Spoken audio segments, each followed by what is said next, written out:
How will the audience help me to answer a client's brief? Okay, semiotic theory just got real. Semiotic theory just got utilitarian. Semiotic theory has just got the bill to pay up. For semiosis to become part of your day-to-day creativity, its benefits have to be tangible, otherwise, why bother, eh?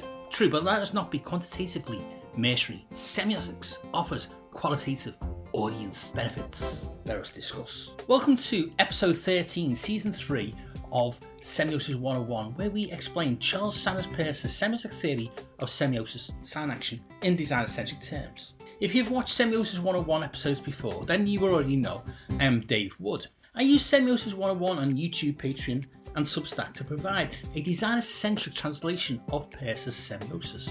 Why do you need Semiosis 101? Peirce's writing and terminology is very obtuse. On Semiosis 101, I translate Peirce's brilliant theory into language creators will understand and can follow. After all, we study design and illustration and not philosophy, so we need theory centered to creative needs. Yes, that's why you need Semiosis 101. Season 3's semiotic theme is semiotic encoding, with a focus on how audiences make interpretations. What this season's theme means to you as visual communicators is that at long last you will see what semiotic signs can be or will be. We will build your confidence to encode semiotic sign action into your own designs or illustrations during your own ideation phase to enhance visual communication. Semiosis, semiotic sign action, is not passive.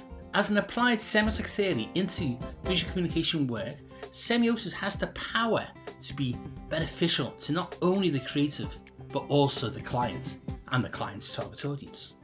The possibilities of romantic possibility is pre-existent in the creation of designs and illustrations anyway, whether you realise it or not. Semiosis just frames how to embrace possibility more successfully. Hit subscribe to this YouTube channel and I will explain. How can the audience help the creative? Firstly, this is a symbiotic relationship, a win-win-win communicational situation. If the semiotic representation of a concept benefits the client, then its interpretation must also benefit the target audience. If the semiotic interpretation of a concept representation has a benefit to the target audience, then the intent behind the visual communication must also be actionable. The creative's aesthetic, the designed or illustrated visual entity, is a facilitation and not a destination.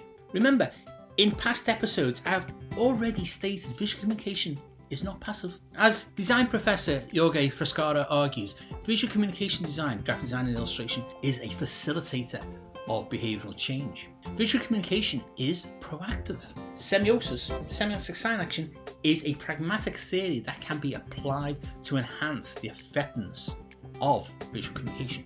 In the recent episodes, we have focused on the effects on interpretation by semiotic signs. Peirce's semiotic theory is predicated on the interaction between three states of sign action. So before we proceed, as a quick recap, let us just consider what these triadic threes, interactions and interrelationships are. At a macro level of application of semiosis into visual communication design, we have the interrelationship between a client, the creative, and a target audience. The client needs the audience to take some action. Read this, understand that, go here, buy this, do that, etc. The creative, whether a designer or an illustrator, is commissioned to facilitate this from a client's brief through the visual communication work they produce. But gone are the days, if they ever existed, when a creative designs a buy beans poster and the audience passively buys beans.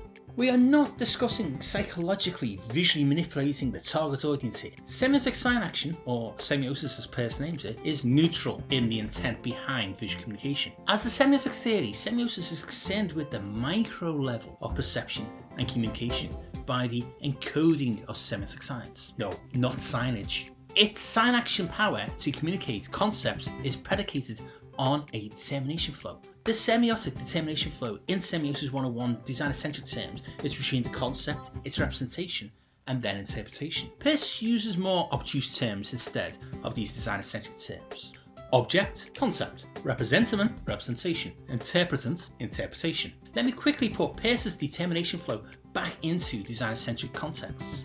In visual communication, semiosis is a flow of encoded semiotic signs as meaning-bearing visual entity signs that carry connotational meaning. This involves the audience as a communicational partner. The semiotic determination flow can be understood across the macro or micro levels of what illustrators and designers do in their professional work. When I describe an illustration or design as a meaning-bearing entity, I am describing its communicational power as both a complete artifact, e.g. image, magazine, book, poster, etc., and at the level of the marks, shapes, colours, etc. that a creative uses to design or illustrate it. Every communication building block a creative uses has the capability to be meaning-bearing. This fact is important. Miscommunications can be unintentionally made. One thing can be misinterpreted as something not intended. Semiosis offers creatives the semiotic framework to reduce that risk. It is in this power of threes that semiosis can help creatives, as this power goes deeper below the semiotic determination flow. At each stage in the sign action, the act of semiosis is triggered and facilitated across three further levels. What I mean by this is that Peirce's semiosis is not just bish bash bosh results.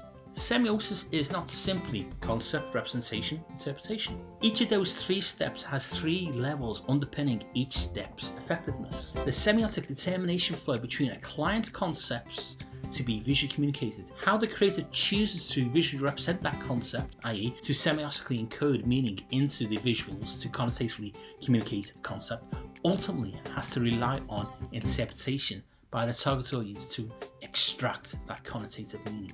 If successfully facilitated, the target audience will gain understanding of the concept. This is far richer and more perceptually subtle than by beans. How can this communication be structured? The concept has three semiotic levels, from simple to complex, to aid its communication. So do the representation and interpretation. In seasons 1 and 2, we have focused on the three semiotic levels of representation of a concept. These are iconic representation, indexical representation, and symbolic representation. We will cover the three levels of communication of the concept in season 4 in more depth, but the terms Peirce uses to describe their simple to complex power are quasi-sign, sin-sign, regi-sign. I only name check these three terms here as a teaser. If you want to watch season 4 episodes many months before they appear on YouTube, subscribe on Semiosis 101's Patreon and become a named Semiosis 101 producer. This now leaves us with three levels of how the interpretation is structured. From simple to complex, Peirce names the three levels interpretations effective as rhyme, dissent, and argument. Yes, I know. I lead you creators to an exciting point of new knowledge, a liminal point where your creative mindset is on the verge of discovering a new point of view, and then Peirce self-sabotages our advancement with more obtuse terminology. Never fear, Semiosis 1 is here. Let us translate what he means in designer-centric terms. Rhyme, the lower state of possibilities to aid the audience to perceive the semiotic sign. Dissent, the middle state that uses the semiotic representation to propose the intended interpretation to the audience. Argument, the higher state of interpretation that uses the semiotic sign action to define the interpretation. Let us now end this episode in drilling down to exactly how these are relevant to creatives. Over the seasons, regular viewers will realise that Peirce offers a rich seam of new creative knowledge despite his terminology. When I first encountered these terms, I was like many of you right now, completely poleaxed. What now? Etc. Peircean scholars such as Professor Tony Jappi helped to break the obtuse language into terms I could begin to parse into creative practice terms. Semiosis 101 is now here to do this more directly for you creatives. Always pay it forward. So, what in damnation is a rhyme, a dissent, and having an argument got to do with semiotically encoding meaning into designs and illustrations? If you look back to what we already know about semiotic representation of a concept, iconic representation is about resemblances, qualities, and familiarity. This is a responsibility of the creative to encode. So if at the lowest level of semiotically encoding representation of a concept is predicated on basic building blocks of recognition, then a romantic level of interpretation is the basic effect of that encoding on the audience.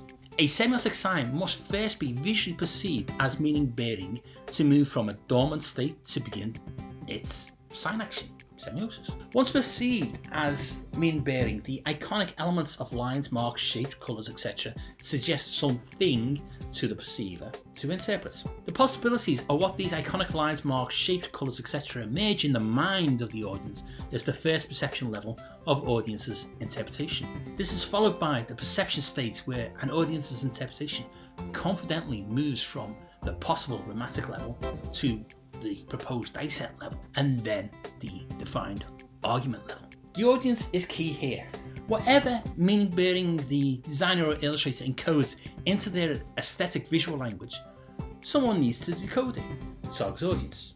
Just as semiosis has 3 levels of representation sophistication, iconic, indexical and symbolic, it also has 3 levels of audience interpretation sophistication, reading, dissent and argument. The iconic, indexical and symbolic are in the creator's direct control of how to encode, but the audience has the final say how they decode, interpret what is semiotically represented. The effect of this semiotic representation on its interpretation in the mind of the audience follows 3 states of immediate effect, dynamic effect and final effect, all within the determination flow of semiosis. Come back next week when we will wrap up the previous 3 episodes on interpretation before re-examining Peirce's 10 sign classifications.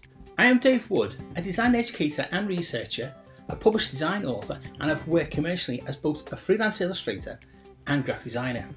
The guy behind the theory, Charles Sanders Peirce, was a philosopher, a mathematician, and a theorist. But he was not a creative. Each week on this Scouse-Scot Semiosis 101 YouTube channel, I will post at least one free 10-minute explainer episode on an aspect of Peirce's pragmatic semiotic theory. Each free YouTube episode features a take-home piece of applicable semiotic theory, and they do interconnect to build up your understanding of semiosis. Each free Semiosis 101 YouTube 10-minute episode will use design-centric terms instead of theoretical language. As well as the free YouTube episodes, I have 2 further Semiosis 101 semiotic resources you can subscribe to. Semiosis 101 producer roles are now available on Patreon. If you take out a paid Patreon Semiosis 101 patronage, you will get access to all the future season episodes months before they get published on YouTube. As a Patreon Semiosis 101 patron, you will automatically become a Semiosis 101 producer and get a name credit on all future YouTube episodes. Depending on which of the 4 producer tiers you choose, you will also get access to behind the scenes insights, cool Semiosis 101 Patreon merchandise and other goodies for Semiosis 101 to continue making semiotic episodes. As a Patreon Semiosis 101 producer, you will be financially supporting the sustainable future of Semiosis 101 to keep explaining Peirce's semiotic theory. To become a Patreon Semiosis 101 producer, the link is in the description. I have a written semiotic resource available on the Semiosis 101 Substack. Here I have semiotic support materials for both free and paid Substack subscribers. There are full annotated reading lists, episode transcripts, 5-minute semiotic reads, plus other goodies and exclusive Semiosis 101 Substack merchandise. The Substack link is in the description. As a fellow creative and a published design author, I also have a link in the description to my main Scouse-Scot website. If you're interested in reading my semiotic Rosetta Stone academic writing, then you can visit my academia.edu link in the description. Any other books on Peircean semiotics or design I've mentioned in the episodes are also listed in the description. Check them out too. Thanks for watching. Check out the other Semiosis 101 episodes, like and share them with your friends. And hit the bell and subscribe buttons to be notified when next week's free Semiosis 101 episode is published. You can also follow Semiosis 101 on the socials for updates. It is at Semiosis 101 on Instagram and Threads. See you all again next week for more Semiosis 101 to help illustrators and designers to enhance your visual communication skills.